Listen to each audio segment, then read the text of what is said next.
à Cédric, son équipe et puis tous parents qui s'expriment ou pas. Donc moi, je tiens à dire qu'être parent, c'est merveilleux parce que c'est chaque morceau de nos enfants partagé, c'est pouvoir leur donner nos valeurs, notre propre éducation. Sentir parent, c'est vivre. C'est vraiment quelque chose qui est utile à notre propre vie, d'être parent. De ne rien louper de ses enfants, d'être là au bon moment dans leur éducation. Quand ils ont besoin d'une canne, le parent doit être là.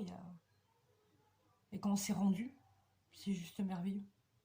Moi, j'attends encore du changement pour les petits, mais j'y crois fortement. J'y crois fortement parce que quand on veut, on peut. Et tous ces moments, justement, où on a été privé, quand on récupère ces morceaux d'amour, ces morceaux de vie, parce que Michaela me ressemble et dans la personnalité, dans toutes ces choses, où moi je le vois de mes propres yeux, là, c'est pas des visites 1 heure avec toujours quelqu'un qui est là, non. C'est je redécouvre Michaela. Michaela redécouvre sa mère. C'est des retrouvailles, c'est l'amour partagé. C'est une libération aussi, parce que quand on lutte euh, et qu'on garde cet amour à l'intérieur, on peut pas.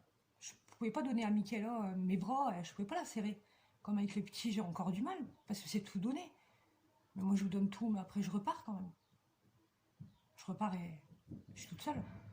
Donc, je me protégeais. Aujourd'hui, Michaela, j'ai sa main. On regarde un film, elle met sa tête sur moi. C'est tous des moments qu'on ne peut pas nous interdire de vivre. Que ce soit pour une maman, mais que ce soit aussi pour un papa.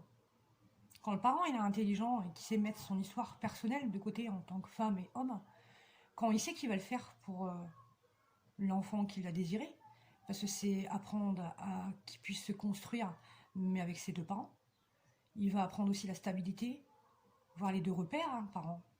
Donc les parents, c'est maman et papa quand même. Donc à chaque fois, en fait, pour lui, son exemple, c'est ses piliers. Et les piliers, il y en a 2, c'est papa et maman. Donc on ne fait rien sans ça. Même si ça met du temps, même si ça met énormément de temps, parfois on touche à des choses qu'on n'aime pas.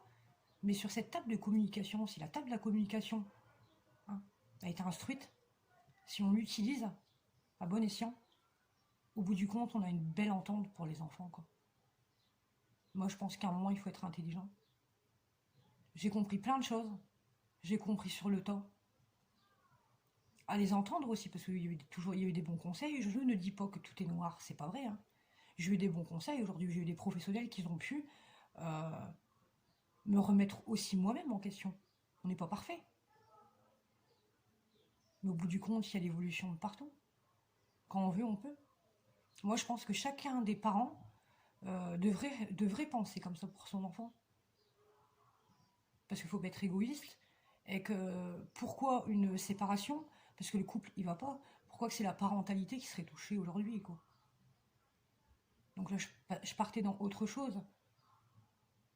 Parce que aussi, si on veut vivre des moments comme ça avec nos enfants, on peut pas se battre d'un côté, en tant qu'homme et femme, et courir après nos enfants. Il y a un choix à faire à chaque fois. C'est réagir intelligemment pour eux, en fait. Donc voilà, je voulais faire juste un petit coucou là-dessus. Chacun vit sa parentalité, avec son vécu, son histoire, ses souffrances, son amour. Et chacun a droit d'avoir ses enfants chez soi. Pour ceux qui ne sont pas en danger. Donc on peut avoir chacun nos enfants chez nous. Pour leur faire vivre toutes ces choses. Parce que les étrangers, le monde, les gens, mais il y a aussi le sang. Et le sang, faut pas l'oublier. Parce que c'est un lien qu'on ne peut pas retirer. On peut nous séparer de nos enfants. Mais on ne pourra jamais me couper le lien que j'ai avec mes enfants. C'est moi qui les ai mis au monde. Je suis leur maman. Et c'est à travers moi qu'ils doivent se construire. Pas à travers quelqu'un d'autre. Donc voilà. Comme un père, son enfant, il va être construit à travers le père. Pas un beau-père. L'homme, s'il est intelligent. La femme, elle doit pas prendre un rôle. On peut être belle-mère, mais sans effacer le rôle de mère, parce qu'une mère, on n'en a qu'une, et un père, on n'en a qu'un. Donc voilà. Et j'encourage tous les parents, tous les couples, à avoir cette table ronde. Parce qu'au bout du compte, c'est l'évolution. Mais au bout du compte, c'est des moments passés avec nos enfants. Parce qu'il faut être juste. En aucun cas égoïste, mais il faut être juste. Les enfants n'ont rien demandé. Ils ont demandé qu'à être aimés. Donc voilà. Mon cœur voulait dire ces choses, je ne sais pas pourquoi j'ai débordé, mais les gens qui me connaissent, c'est que voilà, quand j'ai envie de dire quelque chose, je le dis quoi. Il y a un moment, ça fait du bien de s'exprimer. Donc voilà, je vous souhaite une bonne soirée. Puis c'était mon point de vue quoi. On aime tous nos enfants.